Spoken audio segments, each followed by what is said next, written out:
What I do right now is go ahead and introduce our keynote speaker for the conference and for this afternoon. So please continue to enjoy your meal. But it's my pleasure to introduce you Mark Trahant.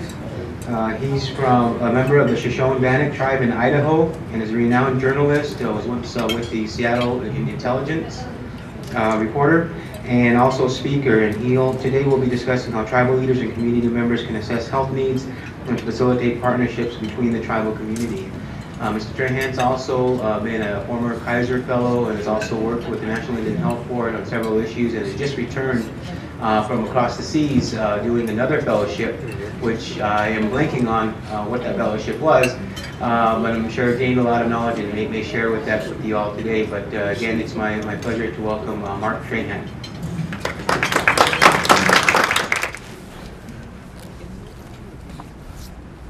Feel free to keep eating. Don't let me stop you. Thank you for inviting me today. I'm really delighted to be here. Always delighted to go to New Mexico and have meals like this, so thank you. Ken, in his wonderful introduction, mentioned my most recent fellowship, and I have to say it's one that everyone should apply for because it's really amazing. It's the Rockefeller Fellowship. And what they do is they send you to Bellagio, Italy, and give you amazing meals. Every meal is better than the last one, and all you have to do is think and write. So it's a pretty good deal. Many of you are probably wondering about my title, what a writer, speaker, and Twitter poet, what that means. The first two are probably pretty self-explanatory. Like many, I left the newspaper business and now just operate at home as a writer. And I do a lot of public speaking, so that makes sense. The third is an odd enterprise. Every morning for about 4 years now, I write a poem off the news event on Twitter. And for those who know Twitter, it's a particular challenge because you have to distill a complex idea into 140 characters. And so I write 4-line rhymes based on the news. I started doing this when I was editor of the Seattle Post-Intelligencer and have just kind of the way some people do the crossword puzzle every morning. I sit down every morning and write a poem. 3 years ago, my life changed pretty dramatically when the newspaper where I was working for, the Seattle Post-Intelligencer, ended its publication. And I was thrust into a new era, basically a guy without a job. My son likes to joke even now. He says I'm the busiest unemployed person in the world. But it was really this great opportunity. And it was an opportunity because I could now do anything I wanted. I had this blank sheet of paper in front of me. And if you're a writer, there's really nothing better. The hot issue of the day when the PI folded was healthcare reform. And one of the really great parts of being an editorial page editor is that on a regular basis, you're briefed by the top experts in any field.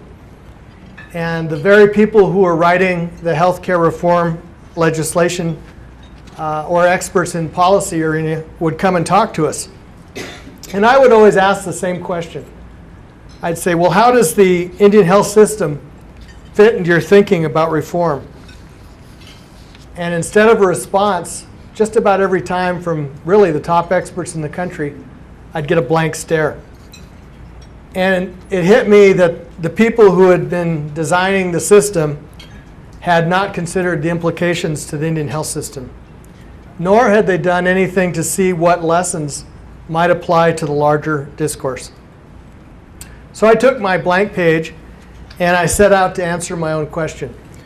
I wrote to the Kaiser Family Foundation and fortunate they gave me a fellowship. It started off as an 8-month fellowship and they extended it for another 6 months, so it ended up being 14 months, to write about healthcare reform and its impact on Indian country.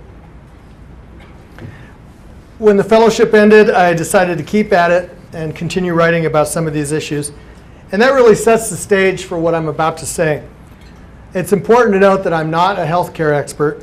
I'm someone who's written about public policy for about 3 decades, but I have the advantage of being a writer, not somebody in the field, not somebody who does not make real-world decisions or government decisions on a daily basis. Because of that, I think I have the advantage that I can pull back and kind of look at the world in a different way, perhaps an odd view, but nonetheless a different way.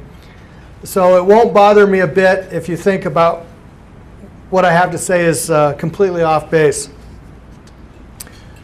I think this conference right now is at an ideal moment. The fact is the federal government is going through a remarkable and deep transformation. And this will be true no matter who is elected in November, although the election will change the speed of that transition. We know from our history that the relationship between tribes and the United States has gone through dramatic swings. All of us in this room have only lived through 2 such eras, termination and self-determination. I believe we've entered a new period, one I call the era of contraction. Why is this era different? I think in general, there's a change in some of the premises underway. Congress, and for that matter, the general public, is less generous in its dealings with tribal nations when there's a general contraction at work. During the termination era, for example, there was a significant economic component. The period after World War II was not technically a recession, but government spending was sharply curtailed because of debt and the cost of war. Congress enacted House Resolution 108 on August 1st, 1953, officially beginning the period of termination. This dreadful policy was supposed to abolish federal supervision over American Indians and to subject tribal members to state and county authority. Yet even though the policy was enacted in 1953, termination really didn't take off until the late 1950s and early 1960s. It was a terrible idea that slowly, over time, evolved into a disaster. And so it goes today. This new policy, the one I call contraction, is one that will impact all Americans, including American Indians, for years to come.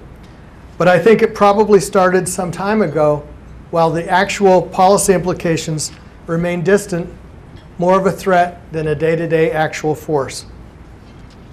The era of contraction has nothing to do with Indian country, and yet everything to do with Indian country. But this, I believe, is a policy that's already set, based on a terrible idea slowly evolving into a disaster. The era of contraction is certain because we have already changed the way we debate and talk about these issues in politics, and both Republicans and Democrats have bought into the premise. I want to talk for a minute about how this era is defined in terms of larger trends. The most important trend, I believe, is demographic and global. Everywhere on this planet, people are living longer than ever before. And that simple fact changes everything. Today, 1 in 10 people globally are over 60 years old. 40 years from now, that number will double to 1 in 5. By then, if current trends continue, people over 60 will outnumber children. My point is that so much of what we think about as a political debate is about the ideology of the size of government or even the sustainability of the United States boils down to how we think about our demographic future and what changes we are willing to make. The current debate, the one that defines the era of contraction, misses that point. The debate focuses on the massive debts of the United States, even though this is a global issue, not just an American one. But sustainability is not defining our discourse. Instead, the debate is largely on the margins, focusing on domestic federal programs, those programs that mean so much to people living in Indian country. The result, I think, is clear, is that severe austerity is our future. It's one thing to think about budget cuts as an abstract phrase.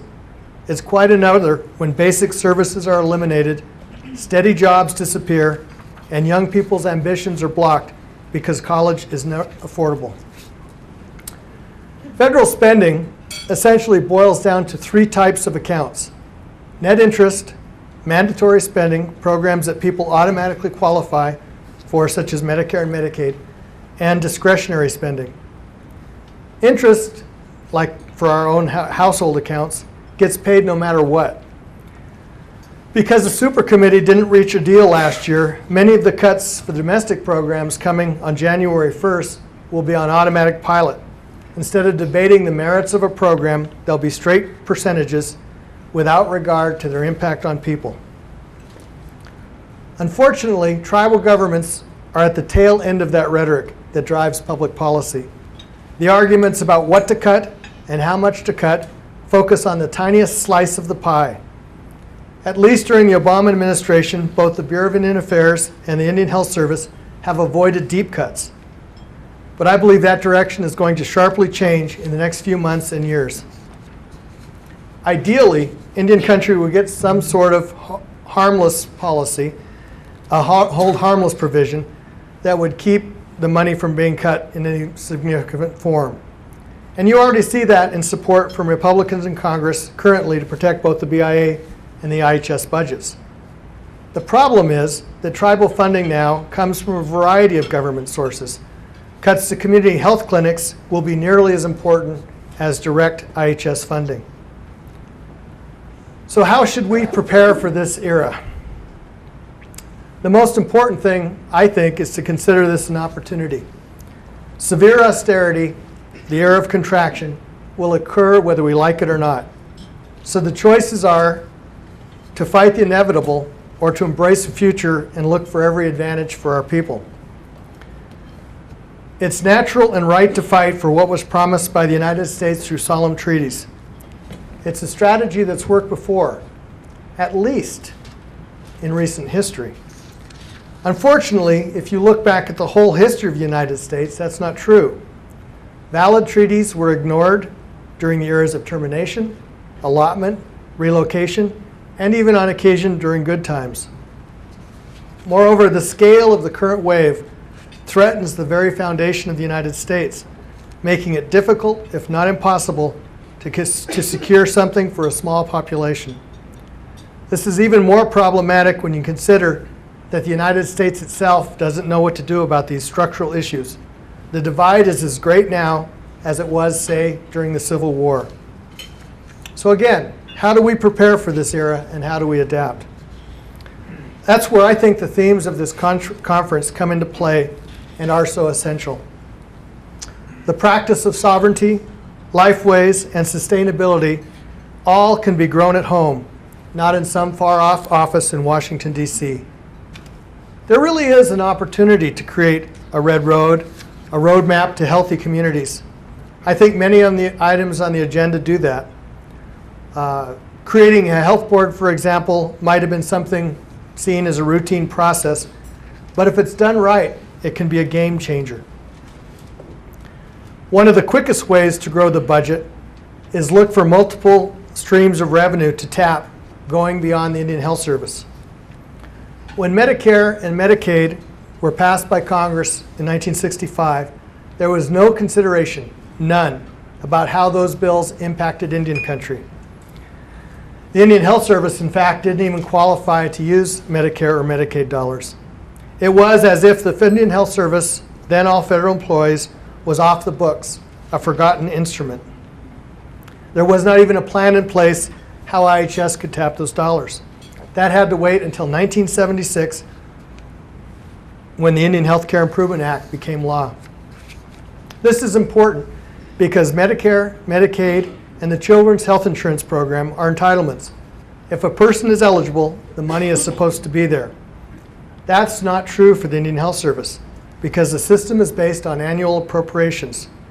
So every time IHS, a tribal program, or an urban clinic can bill Medicare, Medicaid, or the Children's Health Program for patient care, it adds money to the Indian health system.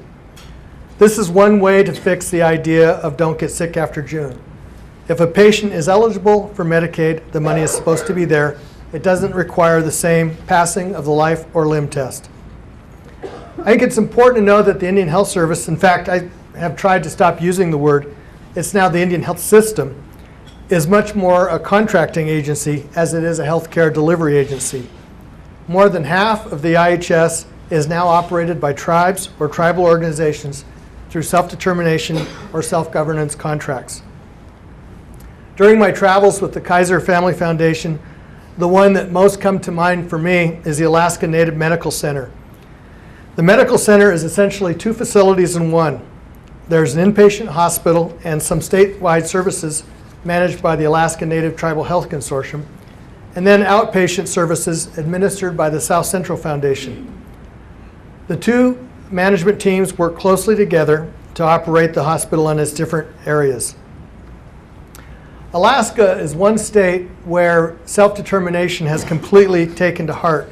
100% of the system is now run by tribal organizations.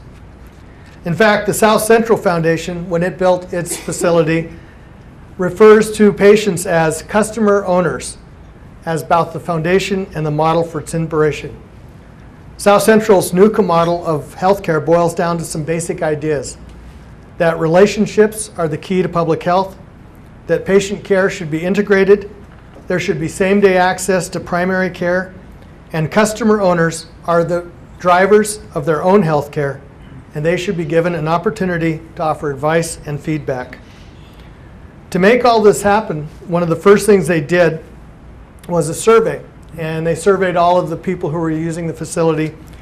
And like I'm sure would happen in many of our communities, the very first thing that came back was, I like the clinic, but I have to wait there a long time before I actually get service. It may take 4 or 5 hours and wipe out my day.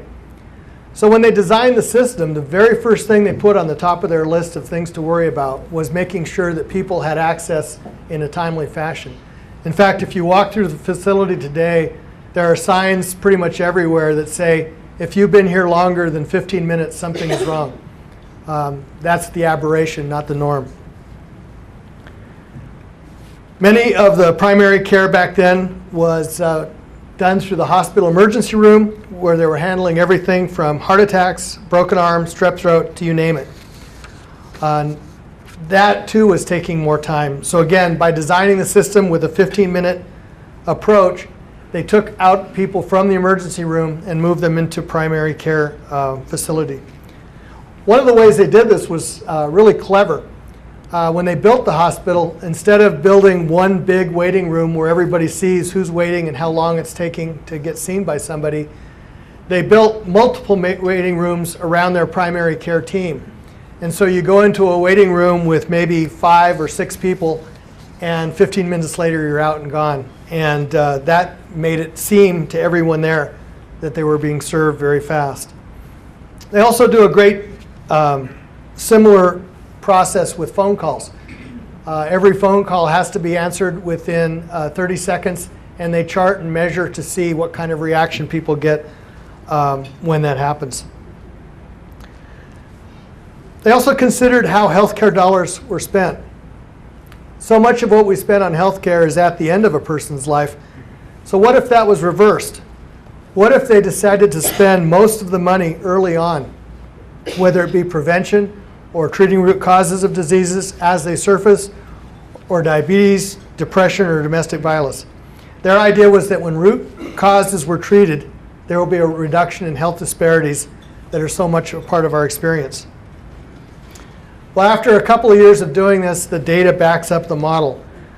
The Alaska Native Medical Center has had a 40% reduction in emergency room treatment, urgent care, a 50% reduction in specialty care, a 20% decrease in primary care visits, and a 35+% decrease in hospital admissions. The NUCA model was not about the money, but it ended up having significant financial implications. Catherine Gottlieb, who won a MacArthur Award for her work there, said, "We still have a poorly funded IHS system, and we're not fully funded. Not yet, but at least we're working in the right direction." I think it's really interesting how their funding model works. About 45% of the money comes from the Indian Health Service, so it's not even half. 50% comes from what they determine as, quote, aggressive billing of third-party insurance, including Medicaid and Medicare. And then they raise an additional 5% from foundations or other government grants. A similar model for healthcare is developed in Idaho at the Benoit Medical Center in Plummer, Idaho, that's been operated by the Coeur d'Alene tribe for some 20 years. As a community health care clinic, it's eligible for IHS funding, but it also taps into the money that's designed for CHCs. And I think that's a pot that has been continuing to grow, even with the changes going on in Washington.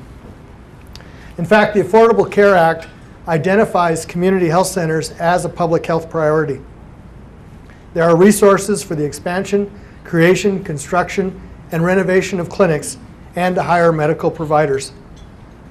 Nationwide now, 19 million people are served by community health clinics, and the goal under the Affordable Care Act is to double that number in the next 10 years to about 10% of the US population. My tribe is actually, like a lot of tribes, it has had a long-standing idea that the Indian Health Service is the primary deliverer of the treaty rights, and so they have been really reluctant to go beyond IHS in terms of a community health center or another funding model. So the tribal health director proposed an innovative idea where they're now in the process of designing this, so it's pretty premature. But the clinic will remain IHS from 9 to 5 and operate pretty much as it's always been. And at 5 p.m., the tribe takes it over, and it'll be an urgent care clinic providing with these monies from other sources with a whole new set of physicians, but using the same resources, the same equipment, the same medical records, and the same ability to deliver services. So I think there are models within that can be experimented with. Currently, a little more than half of the total IHS budget is going into some of these innovative programs that are not operated by IHS, and that number probably is growing on a pretty level plane. You can see it growing. Another idea, and one that I think is essential given the era of contraction, is every tribal community should look for ways to start a community foundation. It's essential to build all sorts of revenue streams, finding money from both government and private sources.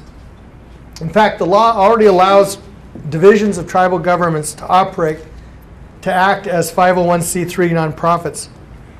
So to do that, all you really need to do to take advantage of it is to build assets, again before the deep cuts come, that can be used to support and fund tribal priorities. So how do you raise money for a foundation? I think every tribe spends money with vendors, whether government programs, businesses, or casinos.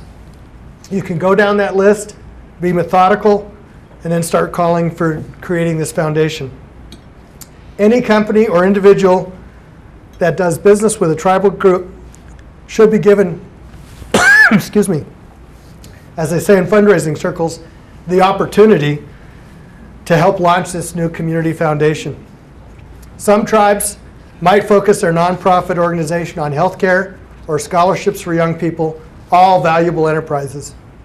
To me, the key is to create a new revenue stream that could continue to build community while the United States is busy shrinking its government.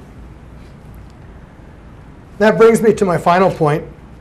I think we need to turn back the page and think about self-sufficiency in the context of traditional lifeways. We need to take steps that are just that, steps. My family and I lived in Seattle for about a dozen years, and then 2 years ago we moved home to the Fort Hall, Idaho, to the Shoshone-Bannock Reservation.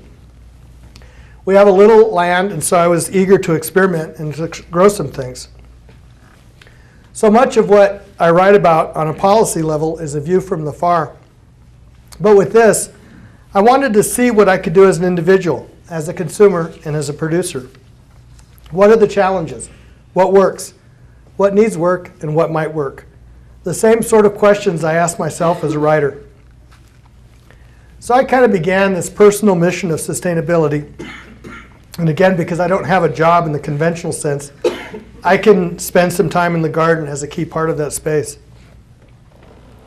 From a policy level, we know that changing so much of what we do on a daily basis, whether we eat or drink, is a key to sustainability, preventing chronic diseases such as diabetes and heart disease, and building a healthier community. Excuse me. So let me talk about corn. First year home, I planted a garden with a variety of vegetables, including my favorite, blue potatoes. But the centerpiece of the garden is blue corn, something I learned here in the Southwest. As most of you already know, it's a staple crop, and it has a higher nutrition value, some 30% higher protein than sweet corn. I wasn't sure whether it would make it that far north in Idaho. We had strong winds throughout the summer. Thank you. It's perfect. We had strong winds last year throughout the summer, and the stalks kept getting knocked down. But the great thing is every time they would come back, and pretty soon they were 6, 7, and 8 feet. And finally, as September showed up, we started to see ears. It went so successful, and we were able to store enough that this year the entire garden is planted with seeds from last year, and we still dried and ground as much as we wanted. This year my big experiment is to plant new water techniques to see if I can raise that same level of corn using less water. As I said, I view this as an experiment as a consumer and not as a farmer. What would change if every family grew some of their own food on a regular basis? I was thinking about this when I was on my fellowship, because throughout Italy, one of the things that really struck me almost immediately was the sheer number of greenhouses. Virtually every family has a greenhouse, and they're just part of the lifestyle. And I was thinking, what if our tribal community had a food policy, and as part of that food policy thought about whenever a building is constructed, say with HUD funds, what if a greenhouse were built into the kitchen windows, and people could grow some vegetables right on the spot. Well, it turns out the data is pretty strong that when people have easy access to vegetables, their intake of vegetables increases. And the easier the access, the more the vegetable intake increases. So if you had that sort of easy greenhouse access, it would be something that people would use on a regular basis. That's kind of my next experiment, is to knock out my kitchen window and put in a greenhouse. But there are lots of applications of this same idea. How many have large powwow grounds that are used only a few days a year? What if they became permanent, vibrant weekend markets where people could sell and exchange food products? I also think there's an opportunity to make them at the same time community flea markets. Instead of organizing garage sales at home where people have to drive around, there could be one place where everyone could go to buy and sell. I think we're at a point with this major change coming that we have opportunities to rethink community in a way that's more sustainable. And for me, that begins with corn, a real step towards both sustainability and sovereignty. And I'd be happy to answer questions. Thank you.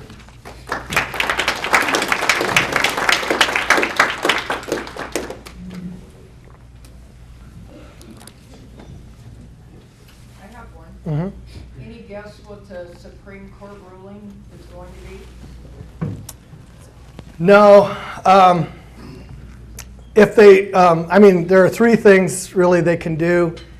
If they strike down the narrow part of the mandate, that would be, I think, probably the least problematic one.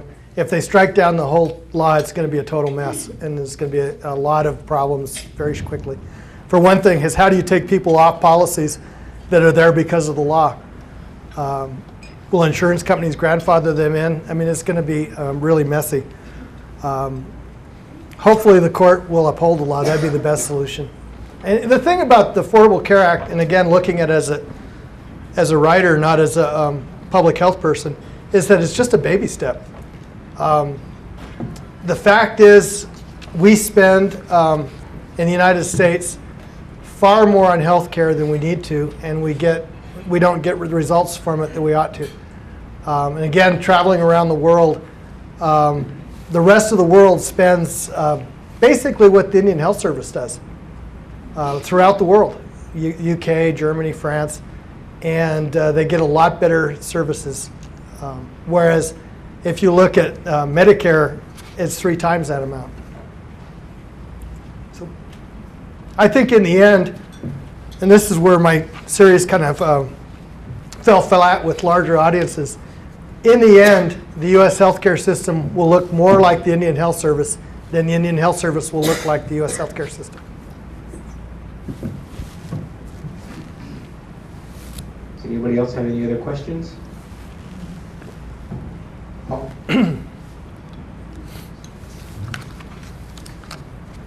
Thank you, Mark. Could you kind of touch on again about the doubling of the community health center? The Affordable Care Act has some provisions to double the number of community health centers across the country, and Native communities can apply for those. There's actually a set aside, but there's actually a provision that makes it pretty good to get.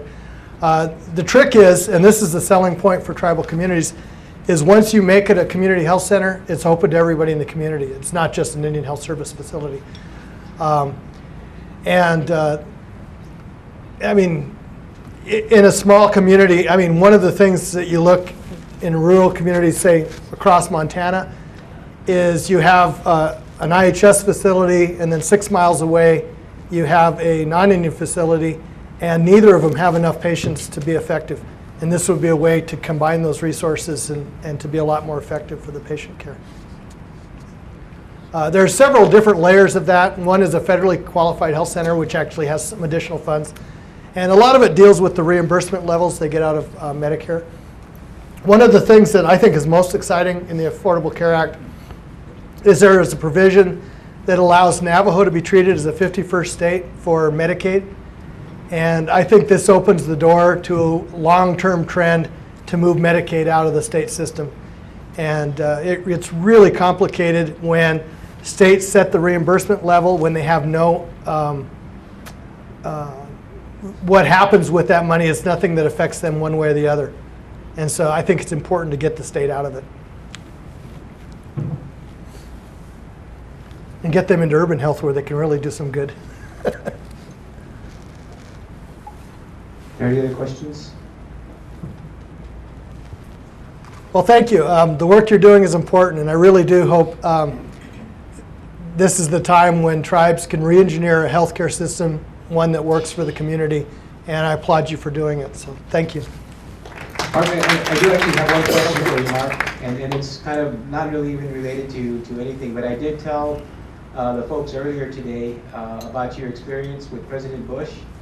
So if you could just kind of share a little bit about that experience and probably be on my gravestone.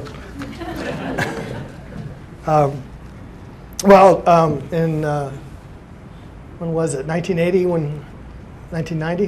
When was 2000? 94.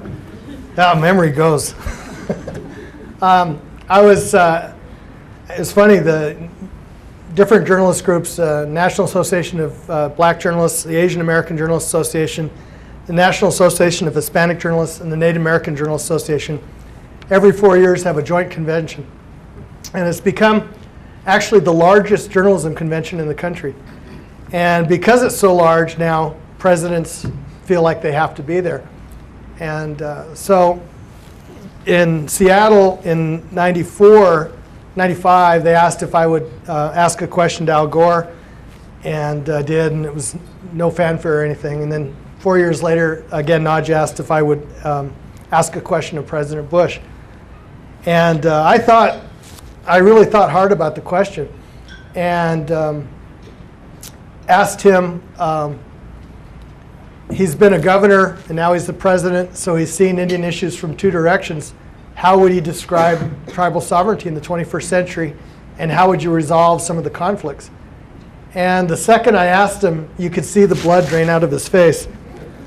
And he kind of stumbled, and it very quickly became a YouTube hit because it was on C-SPAN.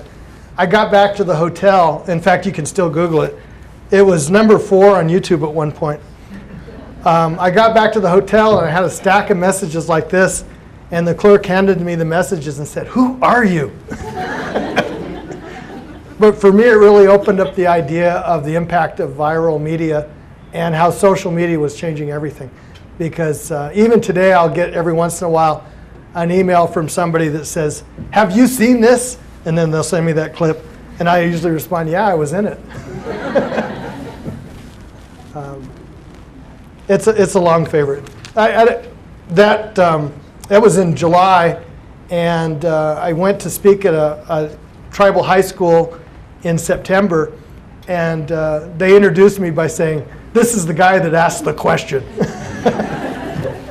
Thank you.